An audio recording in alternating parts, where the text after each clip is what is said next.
Alright, I want to give you a brief tutorial on your first Excel project dealing with the savings account.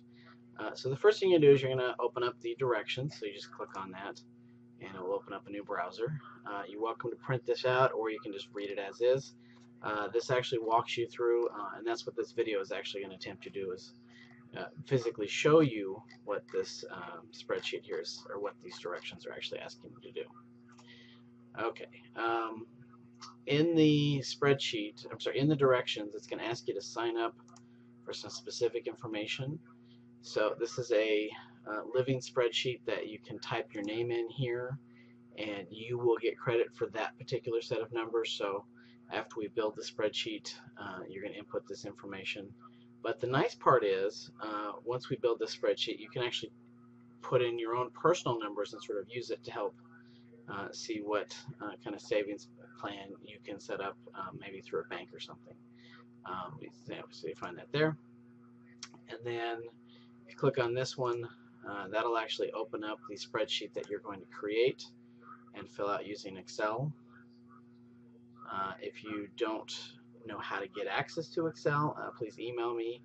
And I can make another tutorial video on that. Because you are a Sanjak student, you've got access to something called Office 365, which has Excel built in with it. And then after you've completed the project and answered some questions about it, this link right here is going to direct you to uploading it.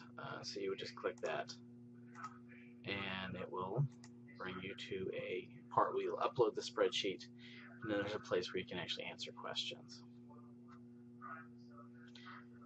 Okay, so let's actually jump to the spreadsheet. This is what it looks like when you initially open it up.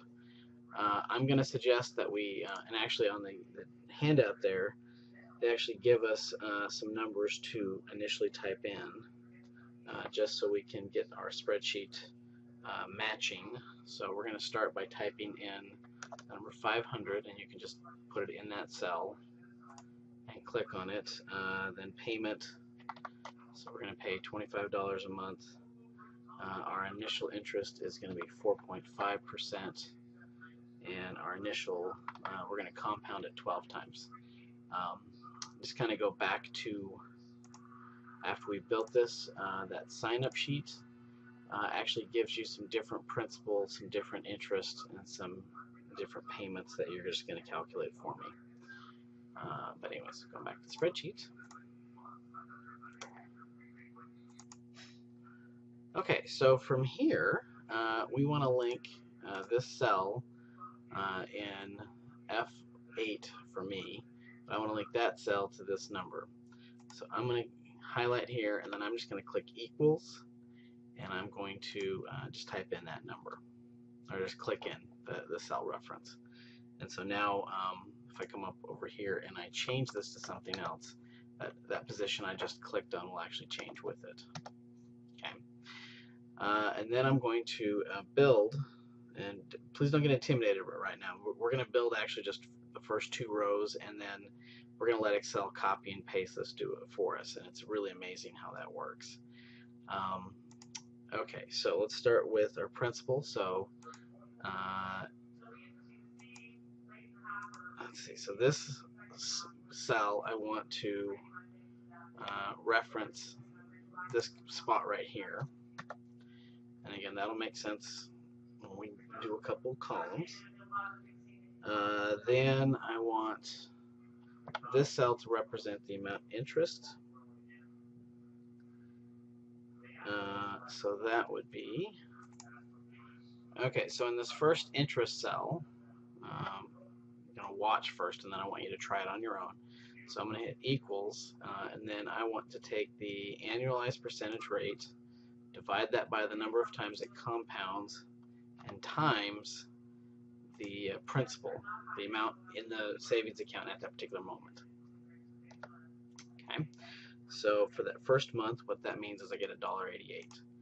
Now, right at this moment, it's probably not going to make sense, but we want to do something called make an absolute reference. I want this cell to constantly look at the 4.5 and the 12, the entire column down. So I'm going to go around D, and I'm going to put some dollar signs around the letter D on both spots. Now what that does is that actually tells Excel to always look at those two spots for that. Now the C9, I don't want it to look at this one number. I want it to look at the previous row every time. So I'm just going to leave that alone for now. Again, this will make sense in a moment. Okay, then this is going to be the payment, so that I want to be the same every time, so I'm going to hit enter. And again, I'm going to go back and put dollar signs around that. And so it'll always refer back to the payment that we're going to add. And then the savings account at the end of the month is going to be the sum of those three boxes next to it. So I'm just going to type sum, then I'm going to highlight those three together, and then hit enter. So what that says is after the first month, I will have gotten a total of $526 after I just initially put my 500 in there. Okay. Now the nice thing is, if I did this right, I can highlight all three cells, drag it down, and let's double check this.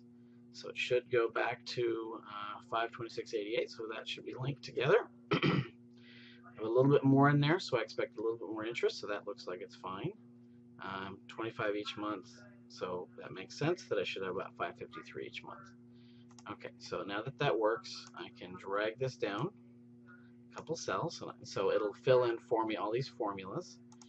The nice thing is, I'm going to highlight this, I can actually just double click on the plus, and it filled in the entire chart for me. Okay.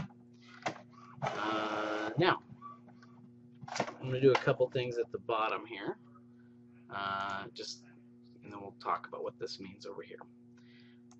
I would like to know how much money I got just from interest alone, the entire 36 months. So if I put equals and then sum, and then I can highlight this entire column. And the nice thing is, it'll then enter. It will add up.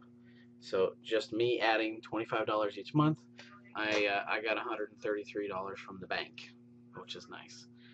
And then I can see how much of this was actually from me.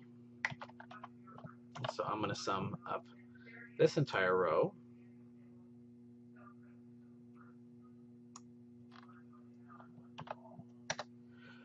Okay, so that meant I put $900 in.